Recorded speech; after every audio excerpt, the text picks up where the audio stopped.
आइए दोस्तों, हमारे न्यूज चैनल में आपका स्वागत है। तो बात करेंगे छत्तीसगढ़ प्रदेश की आज की दिन भर की ताजा खबरों, ताजा अपडेट के बारे में। तो वीडियो को अंत तक जरूर देखना दोस्तों, ताकि कोई भी ताजा खबर छूटने न पाए। और साथ ही साथ वीडियो को लाइक, शेयर और हमारे चैनल को सब्सक्राइब जरूर करना दोस्तों, ताकि आपको छत्तीसगढ़ से जुड़े ताजा खबर डेली मिलते रहे। तो चलिए बिना समय गंवाए जानते हैं आज की ताजा खबरों को फटाफट विस्तार से। तो पहली बड़ी खबर निकलकर सामने आ रही है। छत्तीसगढ़ के लाखों किसानों को इस दिन मिलेगी किसान न्याय योजना की पहली किस्त। रायपुर। छत्तीसगढ़ में भूपेश बघेल के नेतृत्व वाली कांग्रेस सरकार किसानों के कायाकल्प के लिए पूर्व प्रधानमंत्री राजीव गांधी की पुण्यतिथि के दिन राजीव गांधी किसान न्याय योजना की शुरुआत की थी। अब इस साल 2021 इसी दिन यानी 21 मई को सरकार किसानों को किसान न्याय योजना के तहत पहली किस्त की राशि का भुगतान करने जा रही है। इस योजना के तहत 2019 से खरीफ की धान, मक्का और गन्ना जैसी फसलों पर किसानों को अधिकतम 10,000 रुपए प्रति एकड़ की दर से सहायता राशि दी जाती है। छत्तीसगढ़ में फसल उत्पादन को प्रोत्साहित करने और किसानों को उनकी उपज का सही दाम दिलाने के लिए सरकार राजीव गांधी किसान न्याय योजना का आगाज किया था। इस योजना के तहत छत्तीसगढ़ के करीब 19 लाख किसानों को फायदा होगा। इस योजना के तहत करीब 5,700 करोड़ रुपए की राशि 4 किस्तों में सीधे किसान के खातों में भुगतान पिछले वर्ष किया गया था। इस किस्त के भुगतान की जानकारी मंत्रिमंडलीय की उप समिति की बैठक के बाद कृषि मंत्री रविंद्र चौबे ने पत्रकारों को दी। छत्तीसगढ़ सरकार ने 1 दिसंबर से 15 फरवरी तक धान खरीदा था। सरकार ने दावा किया था कि इस बार सबसे ज्यादा 92 लाख मीट्रिक टन धान की खरीदी हुई है। बता दें कि छत्तीसगढ़ सरकार किसानों से किए वादे को पूरा करने राजीव गांधी किसान न्याय योजना लाई है और समर्थन मूल्य व 2,500 रुपए के बीच के अंतर की राशि प्रति एकड़ 10,000 रुपए को देकर धान खरीद रही है। साथ ही अगला ब्रेकिंग न्यूज है, गंभीर मरीजों को तत्काल अस्पताल में भर्ती करने की व्यवस्था सुनिश्चित करें, बोले सीएम भूपेश बघेल। मुख्यमंत्री श्री भूपेश बघेल ने कहा है कि ग्रामीण क्षेत्रों में होम आइसोलेशन मरीजों की पूरी सावधानी के साथ सतत मॉनिटरिंग की जाए। यदि ऐसी मरीजों के स्वास्थ्य में गिरावट होती है तो उन्हें तत्काल अस्पताल में भर्ती करने की व्यवस्था सुनिश्चित की जाए। मुख्यमंत्री ने अधिकारियों से यह भी कहा कि वे समय समय पर निजी अस्पतालों की जांच करें और यह सुनिश्चित करें कि कोरोना मरीजों के इलाज में निजी अस्पताल निर्धारित दर से ज्यादा राशि की वसूली न करें। मरीजों को डॉक्टर खूबचंद बघेल स्वास्थ्य योजना और आयुष्मान योजना का लाभ भी दिलाएं। मुख्यमंत्री शुक्रवार को अपने रायपुर निवास कार्यालय में आयोजित वर्चुअल बैठक में रायपुर, दुर्ग और सरगुजा संभाग के 9 जिलों के 18 विकासखंडों में कोरोना संक्रमण की स्थिति, बचाव एवं रोकथाम के उपायों, कोविड टीकाकरण की प्रगति, मरीजों के इलाज की व्यवस्थाओं, क्वारंटाइन सेंटरों, आइसोलेशन की व्यवस्था, कोविड जाँच की समीक्षा कर रहे थे। इस दौरान उन्होंने विकासखंड स्तर पर पदस्थ अधिकारियों को इस आशय के निर्देश दिए। मुख्यमंत्री ने कहा कि रायपुर और दुर्ग संभाग में स्थिति नियंत्रण में आई है, लेकिन अभी भी काफी कुछ करने की जरूरत है। बाहर से आने वाले लोगों, शादी ब्याह और लापरवाही के कारण ग्रामीण क्षेत्रों में कोरोना का संक्रमण बढ़ा है। ऐसे में यह जरूरी है अधिकारी यह सुनिश्चित करें कि लोगों से कोरोना से बचाव की गाइडलाइन का कड़ाई से पालन कराया जाए।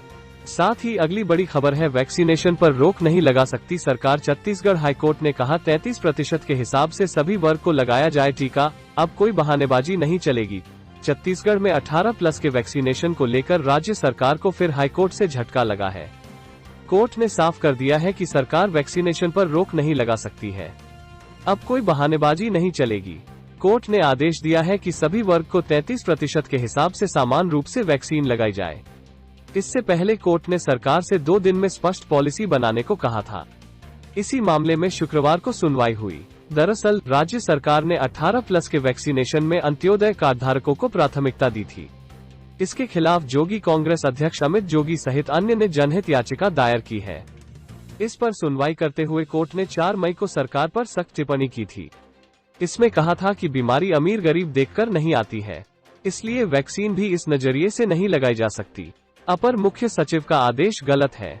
अगला अपडेट है दोस्तों, कोरोना देश में 24 घंटे में रिकॉर्ड 4.14 लाख संक्रमितों की पहचान हुई। यह अब तक सबसे ज्यादा। महाराष्ट्र में 5 दिन बाद फिर मिले 60,000 से ज्यादा मरीज। देश में कोरोना की दूसरी लहर बेकाबू होती जा रही है। यहां गुरुवार को रिकॉर्ड 4,14,182 मामले आए। यह एक दिन में मिलने वाले संक्रमितों को सबसे बड़ा आंकड़ा है। यह तीसरी बार है तब देश में 4 लाख से ज्यादा पॉजिटिव केस मिले हैं। वहीं 3,920 मौतें भी रिकॉर्ड की गईं। हालांकि राहत की बात यह रही कि पिछले 24 घंटे में यहां 3,28,141 लोगों ने कोरोना की जंग जीत ली। इससे पहले बुधवार को भी 4.12 लाख मरीज सामने आए थे, जबकि 3,979 लोगों की मौत हो गई थी। वहीं 30 अप्रैल को पहली बार देश में 4 लाख से ज्यादा मरीज मिले थे। महाराष्ट्र में गुरुवार को 62,194 लोग संक्रमित पाए गए। इससे पहले 1 मई को यहां 63,282 लोग संक्रमित हुए थे। इन बीच के 5 दिनों में लगातार मामले 60,000 से कम थे। बने रहिए दोस्तों, अगला ब्रेकिंग न्यूज है। रसेल वाइपर का रेस्क्यू। भिलाई में 1 घंटे की मशक्कत के बाद पकड़ा गया विश्व का तीसरा सबसे जहरीला सांप, राजनांदगांव के जंगल में छोड़ा। छत्तीसगढ़ के भिलाई में कोहका के साकेत नगर में देर रात घर के अंदर एक विचित्र नस्ल के सांप को देखा गया। दहशत में आए घर वालों ने नोवा नेचर के सदस्य अजय कुमार को इसकी सूचना दी। सांप की पहचान रसेल वाइपर के रूप में की गई। ये दुनिया का तीसरा सबसे जहरीला सांप है। भिलाई के साकेत नगर कोहका में देर रात पलंग की मच्छरदानी में एक विषैला सांप रसेल वाइपर घुस गया था। मौके पर पहुंचकर नोवा नेचर की टीम ने सांप का सफलतापूर्वक रेस्क्यू कर महिला और बच्चों की जान बचाई। नोवा नेचर के सदस्य अजय कुमार ने बताया कि नामदेव नारखेड़े के घर में एक अनहोनी घटना होते होते बच गई। घर में देर रात उनके बच्चों के रूम से प्रेशर कुकर की सीटी जैसी आवाज आ रही थी। यह आवाज वहां पलंग पर मच्छरदानी के अंदर छिपा सांप निकाल रहा था। इसके बाद सांप के छिपे होने की जानकारी वन विभाग को दी गई। सांप की पहचान रसेल वाइपर के रूप में की गई, जो कि बहुत ही विषैला होता है। यह सांप गर्मी के मौसम में नहीं निकलता, यह ज्यादातर ठंडी के मौसम में निकलता है। इस मौसम में यह सांप देखकर थोड़ा अचंभा लगा। करीब 1 घंटे की कड़ी मशक्कत के बाद सांप को पकड़ा गया। वन विभाग के माध्यम से राजनांदगांव जिले के जंगल में सांप को सुरक्षित छोड़ दिया गया है। अगला ब्रेकिंग न्यूज है। संक्रमण काल में कल से नहीं बजेगी शहनाई। सूरजपुर में कोरोना को देखते हुए कलेक्टर ने शादियों पर लगाई रोक। जिनको अनुमति मिली वे भी होंगी निरस्त। सामान बेच रही 2 दुकानें सील। छत्तीसगढ़ के सूरजपुर में बढ़ते कोरोना संक्रमण के कारण शादियों पर रोक लगा दी गई है। शनिवार से जो भी शादियां होनी थी उनको मिली अनुमति भी निरस्त कर दी गई है। इसको लेकर कलेक्टर ने शुक्रवार को आदेश जारी कर दिया है। इसमें स्पष्ट कहा गया है कि आज से शादियों पर रोक लगाई जा रही है। हालांकि शुक्रवार को होने वाली शादियों को छूट दी थी। वहीं लॉकडाउन के दौरान चोरी से सामान बेच रही 2 दुकानों को भी सील किया है। कलेक्टर रणबीर शर्मा ने जिले में शनिवार से आयोजित होने वाली शादियों को आगामी आदेश तक निरस्त करने के निर्देश दिए हैं। उन्होंने सभी एसडीएम और तहसीलदार को निर्देश दिया है कि शुक्रवार को होने वाली शादियों को छोड़कर सभी की अनुमति खत्म की व्यवस्था की जाए। इस संबंध में एक लिखित आदेश भी जारी करें और उसकी रसीद जरूर प्राप्त कर लें। इससे पहले शादी में सिर्फ 8 लोगों के शामिल होने की अनुमति दी गई थी। अगली बड़ी खबर है। अच्छे कार्य के लिए मिली सराहना। इन अस्पतालों ने कोरोना इलाज में निभाई जिम्मेदारी। स्वास्थ्य विभाग ने जताया आभार। रायपुर। कोरोना महामारी में कई संस्था, अस्पताल और आम लोग अच्छे कार्य कर रहे हैं, जिनकी जितनी तारीफ की जाए कम है। कुछ ऐसा ही रायपुर के कई निजी अस्पतालों ने किया है। इन प्राइवेट अस्पतालों ने आयुष्मान योजना के तहत न केवल कोरोना मरीजों की इलाज किया, बल्कि अपने टारगेट को भी पूरा किया है। स्वास्थ्य विभाग ने इनके कार्यों को सराहा है। स्वास्थ्य विभाग ने आयुष्मान भारत योजना के तहत निजी अस्पतालों में 20% बेड कोरोना मरीजों के लिए रिजर्व रखने के निर्देश दिए थे। रायपुर के बाल गोपाल कोविड हॉस्पिटल, बालको मेडिकल सेंटर, स्वास्तिक नर्सिंग होम, निरोग्यम हॉस्पिटल ने कोविड नियमों का पालन किया है, जिसके लिए जिला चिकित्सा अधिकारी ने पत्र लिखकर आभार जताया है। जिला चिकित्सा अधिकारी डॉक्टर मीरा बघेल ने बताया कि स्वास्थ्य विभाग सिर्फ कार्रवाई करने के लिए ही नहीं है, बल्कि अच्छे कार्य करने वाले हॉस्पिटल को प्रोत्साहित भी करता है।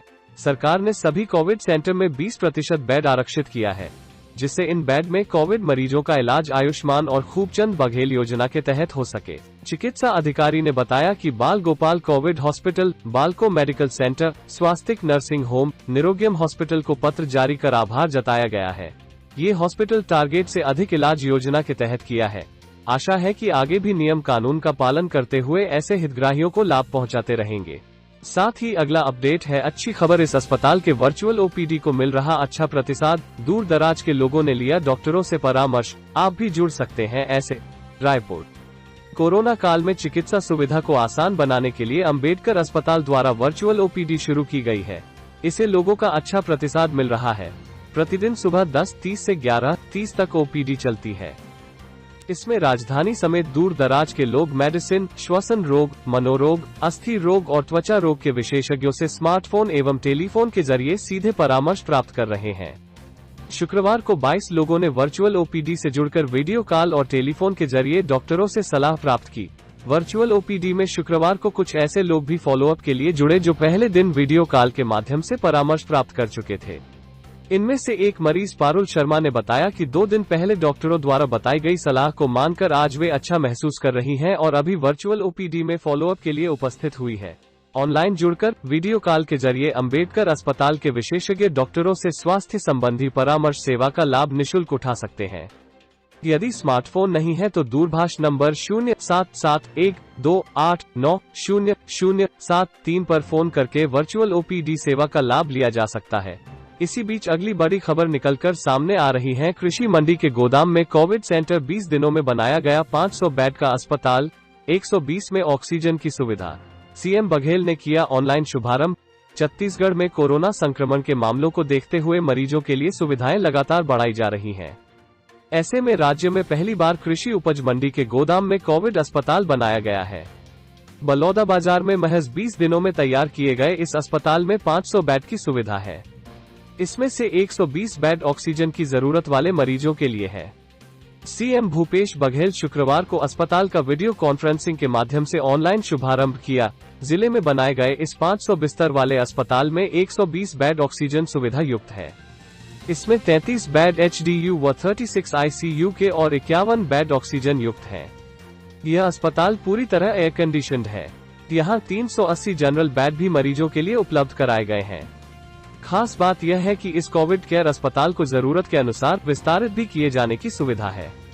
यह जिले का एक आधुनिकतम अस्पताल है। तो वीडियो को अंत तक देखने के लिए बहुत बहुत धन्यवाद दोस्तों। तो मिलते हैं अगले न्यूज वीडियो में ताज़ा खबरों के साथ।